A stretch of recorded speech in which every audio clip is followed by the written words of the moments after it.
విద్యా సంస్థలు ప్రారంభమైన నేపథ్యంలో స్కూల్స్ తో పాటు ప్రైవేట్ మినీ వాహనాలను ప్రత్యేక తనిఖీలు నిర్వహించామని joint transport commissioner Chandrashekar Goud తెలిపారు. ఇప్పటికే ఫిట్నెస్ లేని అనేక వాహనాలను సీజ్ చేసి కేసులు బుక్ చేశామని తెలిపారు. ఈ కార్యక్రమం నిరంతర ప్రక్రియగా కొనసాగుతుందంటున్న joint transport commissioner Chandrashekar Goud తో మా ప్రతినిధి Uday Kiran face to face. సంవత్సరం విద్యా సంస్థలు ప్రారంభమవుతున్న నేపథ్యంలో అటు స్కూల్లో కావచ్చు, కాలేజీలో కావచ్చు ఫైర్ సేఫ్టీ నిబంధనలు పాటిస్తున్నారా లేరా అని చెప్పేసి అటు ఆర్టీఏ అధికారులు కూడా క్షుణ్ణంగా పరిశీలిస్తున్నారు.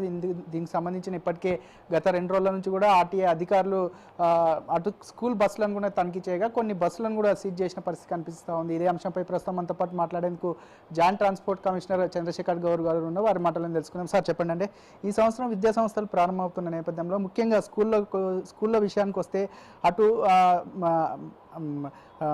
అటు బస్సులకు సంబంధించిన సౌకర్యాలు కావచ్చు, ఫైర్ సేఫ్టీ కూడా పాటించట్లేదు. ఇప్పటికే అనేక ప్రమాదాలు జరుగుతున్నాయి. ఈ ప్రమాదాల్లో కూడా కొంతమంది చిన్నారులు కూడా మరణించిన పరిస్థితి కనిపిస్తుంది. దీన్ని ఎట్లా చూస్తారు? ఈ సంవత్సరం ఎలా ఉండబోతుంది? పరిసర స్పృహ లేని పాఠశాల విద్యార్థుల సురక్షిత రవాణా అన్నది చాలా సున్నితమైనటువంటి అంశము. సర్వోన్నత న్యాయస్థానం సైతము దీనిపై కన్నెర్ర చేసి 15 సంవత్సరాలు దాటిన విద్యా సంస్థల బస్సులను నిషేధం విధించడంతో పాటు పలు మార్గదర్శకాలను వెలువరించిన నేపథ్యంలో రాష్ట్ర ప్రభుత్వం కూడా పలు గైడ్లైన్స్ను వెలువరించింది. దానిలో భాగంగా తెలంగాణ రాష్ట్ర వ్యాప్తంగా పాఠశాలలు పునఃప్రారంభమైన రోజు నుంచి నేటి వరకు మా రవాణా శాఖ అధికారులు, మోటార్ వెహికల్ ఇన్స్పెక్టర్లు దాదాపు 3000 వాహనాలను తనిఖీ చేయగా 400 నుంచి 500 వాహనాలపై కేసులు నమోదు చేయడమే కాకుండా దాదాపు 80 ఫిట్నెస్ బస్సులను సీజ్ చేయడం జరిగింది. అయితే పాఠశాల బస్సులకు మాత్రమే ఈ తనిఖీలు పరిమితం కారాదు. పాఠశాల విద్యార్థులను చేరవేసే ఏ వాహనమైనా కూడా ఒక సున్నితంగా తీసుకోవాల్సిన అంశంగా ఉంది. ఇటు ఓమ్ని వ్యాన్లు, అటు ఆటో రిక్షాలు, పరిమితికి మించి ప్రయాణిస్తున్నటువంటి వాహనాలు మరియు ఫిట్నెస్ లేని వాహనాలపై కూడా రవాణా శాఖ మోటార్ వాహనాల తనిఖీ అధికారుల బృందము విస్తృతంగా తనిఖీలు చేపడుతుంది. ఈరోజు తెలంగాణ రాష్ట్ర వ్యాప్తంగా 25,987 స్కూల్ బస్సులు ఉంటే దాదాపు 24,000 మేము గత 15 రోజులుగా విస్తృతమైనటువంటి ప్రసార మాధ్యమాల ద్వారా కావచ్చు, మా రవాణా శాఖ అధికారుల ద్వారా కావచ్చు, చేరవేసినటువంటి హెచ్చరికలు కావచ్చు, విజ్ఞప్తుల ద్వారా 24,000 వాహనాలు ఫిట్నెస్ చేసుకోగా ఇంకా దాదాపు 1,500 నుంచి 2,000 వాహనాలు ఫిట్నెస్ లేనిగా తేలాయి. సార్, ముఖ్యంగా సంబంధించుకుంటే హైదరాబాద్లో నిత్యం రవాణా రద్దీ ఎక్కువ ఉండబోతుంది. దీనికి సంబంధించిన కొన్ని ప్రైవేట్ స్కూల్లో కావచ్చు, అంటే కొన్ని ముఖ్యమైన స్కూల్స్లలో ఒకే బస్సు ఒకే నెంబర్ ప్లేట్తో కూడా 4-5 బస్సులు నడుపుతున్న పరిస్థితి కనిపిస్తుంది. వాటిపై మీరు ఎలాంటి చర్యలు తీసుకుంటారు? దాంతోపాటు నిత్యం రద్దీగా ఉండే ప్రాంతాల్లో కూడా ట్రాఫిక్ ఏ ప్రాంతాల్లో కావచ్చు, అంటే సికింద్రాబాద్ కావచ్చు, అటు చార్మినార్ కావచ్చు, అటు మెహదీపట్నం కావచ్చు, ఇట్లా కొన్ని ప్రాంతాల్లో కూడా నిత్యం వేలాది మంది విద్యార్థులు ప్రయాణిస్తుంటారు. ఆ ప్రయాణించే వాహనాల పట్ల ఎలాంటి జాగ్రత్తలు తీసుకోబోతున్నారు? దీనికి సంబంధించిన వారికి ఎలాంటి కౌన్సిలింగ్ నిర్వహించబోతున్నారు? దానికి సంబంధించిన అదే ఏదైతే స్కూళ్ళలో వ్యాన్లు నడిపే వాళ్ళు ఉంటారో కొంతమంది అనారోగ్య సమస్యల కారణంగా కూడా వాళ్ళు ప్రెజర్ ఎక్కువైపోయి 24 అవర్స్ డ్యూటీ చేపించే పరిస్థితులు కనబడుతున్నాయి. వారికి మీరు ఎలాంటి సలహాలు, సూచనలు ఇస్తారు? ఈరోజు మీరు చెప్పినట్టు ఒకటే నెంబర్ ప్లేటుపై 4-5 బస్సులు తిరగడం అన్నది మా దృష్టికి రాలేదు. ఎందుకంటే అటువంటి విద్యా సంస్థలకు సంబంధించినటువంటి ట్యాక్స్ అనేది చాలా కన్సెషన్తో, ఎందుకంటే ట్రాన్స్పోర్టేషన్ ఎడ్యుకేషన్ ఇన్స్టిట్యూషన్ బస్ అనేది as per motor vehicle act ప్రకారము transportation of school children and school యాక్టివిటీస్కి సంబంధించిన అంశం అంత మాత్రమే పరిమితం కావాలి. ఈ సందర్భంగా మీరు చెప్పినట్టు ఎడ్యుకేషన్ ట్యాక్స్ అనేది కూడా వాళ్ళు ఎగ్గొట్టడము, నిర్లక్ష్యపూరితంగా వ్యవహరించడంతో పాటు ఈ పెళ్ళిళ్ళకు, ఫంక్షన్లకు కూడా వీటిని చేయడం వల్ల కూడా చట్టరీత్యా మోటార్ వెహికల్ యాక్ట్ ప్రకారం కూడా అది నిబంధనల ఉల్లంఘన. కాబట్టి ఈ ఎలక్ట్రానిక్ మీడియా ద్వారా నేను విన్నవించేది ఏంటంటే, మీరు ఎట్టి పరిస్థితులలో కూడా పెళ్ళిళ్ళకు, ఫంక్షన్లకు తీసుకువెళ్ళరాదు. ఏదైతే ట్యాక్స్ ఏదైతే ఉందో అది ఖచ్చితంగా కట్టాలి.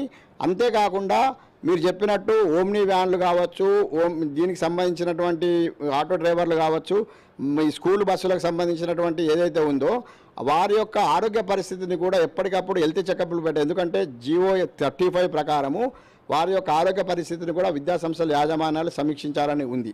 డ్రైవరు ఎట్టి పరిస్థితులు 60 సంవత్సరాలు మించి ఉండరాదు. డ్రైవర్ యొక్క ఖచ్చితంగా స్కూల్ బస్సు నడిపే హెవీ డ్రైవింగ్ లైసెన్స్ కలిగి ఉండాలి. వాహనాల వల్ల కన్నా డ్రైవర్ తప్పిదాల వల్లనే ఈ ప్రమాదాలు జరుగుతున్నాయి. కాబట్టి ఆ డ్రైవర్లకు సంబంధించింది కూడా మేము ఇప్పటికే రవాణా శాఖ అధికారులకు ఆదేశాలు జారీ చేశాము. ఆయా జిల్లాల వ్యాప్తంగా కూడా డ్రైవర్లతో అవగాహన సదస్సులు నిర్వహించేసి మనమందరం కూడా సురక్షిత రవాణాకు మనం తోడ్పడాలని చెప్పేసి విజ్ఞప్తి చేస్తాను. ఫైనల్గా వచ్చేసి అంటే ఏదైతే విద్యా సంస్థలు ప్రారంభమవుతున్న నేపథ్యంలో కేవలం ఈ 10 రోజుల వరకే వీళ్ళు పరిశీలిస్తారు, దాని తర్వాత పట్టించుకోరు అని చెప్పేసి కొంతమంది అనుకుంటూ ఉంటారు. దీనిపై ప్రత్యేక నిఘా ఏర్పాటు చేశారా? దీనికి సంబంధించిన గత సంవత్సరానికి ఈ సంవత్సరానికి ఫిట్నెస్ లేని బస్సులు ఎన్ని పెరిగాయి, అసలు దీనికి డిఫరెన్సెస్ ఏంటి సార్? ఎగ్జాక్ట్లీ నేను అన్నట్టు ఇంతకుముందు నేను చెప్పాను, ఇదొక మనము ఈ వారం రోజులకు మాత్రమే ఈ తనిఖీలకు ఇది ఆరంభ శూరతంగా పరిమితం కాదు. అదే సమయంలో విద్యార్థుల యొక్క అసౌకర్యాన్ని కలగకుండా మనం చేయాలి.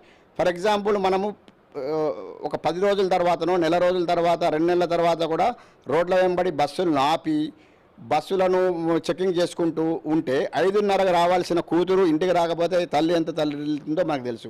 8:30కు రావాల్సినటువంటి ఫస్ట్ పీరియడ్లో రాని స్టూడెంట్ రాకపోతే ఎటువంటి ఇబ్బందులు ఉంటాయో తెలుసు. కాబట్టి ఒక స్ట్రాటజిక్గా ఈ వారం రోజుల తర్వాత ఒక స్ట్రాటజీని మేము మార్చి ఈ ఫిట్నెస్ లేని బస్సులకు సంబంధించిన లిస్టును మేము సంబంధిత అధికారులకు మేము చేరవేస్తాము. వాళ్ళందరూ కూడా అక్కడనే నిఘా వేయడం జరుగుతుంది. అదే సమయంలో నేనేం చెప్తున్నానంటే ఈ ఒక ఆరంభ శూరత్వంగానే కాకుండా నిరంతర తనిఖీలు, ఎవరు ఏమనుకున్నప్పటికీ కూడా నిరంతర తనిఖీలు, ముఖ్యంగా ఓమ్ని వ్యాన్లపై, ఆటో రిక్షాలపై, తర్వాత ఈ స్కూల్ బస్సులపై ఖచ్చితంగా ర్యాండమ్ చెక్ అనండి, ఒక స్ట్రాటజీ చెక్ అనండి, అది చేస్తాము. దీన్ని చేయడం ద్వారా ఖచ్చితంగా ఎప్పుడో ఒకప్పుడు ఎక్కడో ఒక దగ్గర మార్పు అనేది మొదలవుతుంది. రాబోయే రోజుల్లో ఆటో రిక్షా ఇప్పటికే ప్రభుత్వం ఆటో రిక్షాపై ఎన్నో పర్మిషన్లు ఇచ్చింది.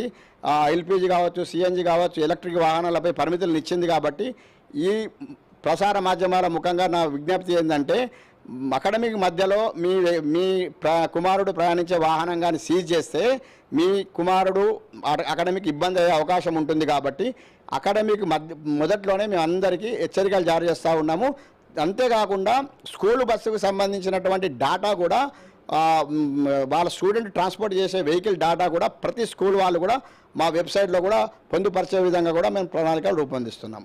రైట్, మొత్తానికి చూసుకున్నట్లయితే ఏదైతే గతంతో పోలిసి ఈసారి కూడా కొద్దిగా ఫిట్నెస్ లేని వాహనాలను కూడా సీజ్ చేసాం, వాటిపై కూడా చర్యలు తీసుకుంటున్నామని చెప్పేసి అటు ట్రాన్స్పోర్ట్ అధికారులు చెప్తున్న పరిస్థితి కనిపిస్తుంది. మరోపక్క కూడా ప్రతి స్కూల్లో కూడా కొంత అవగాహన కార్యక్రమం నిర్వహించాలి, డ్రైవర్లకు శిక్షణ ఇవ్వాలని చెప్పేసి ట్రాన్స్పోర్ట్ అధికారులు చెప్తున్నారు. దీంతోపాటు ఇది నిరంతర ప్రక్రియగా కొనసాగుతుంది, ఎవ్వరు కూడా దీనిపై అపోహలు ఉండొద్దని చెప్పేసి వారు చెప్తున్న పరిస్థితి కనిపిస్తుంది. కెమెరా పర్సన్ రవితేజతో కలిసి ఉదయ్ కిరణ్, ఐ న్యూస్.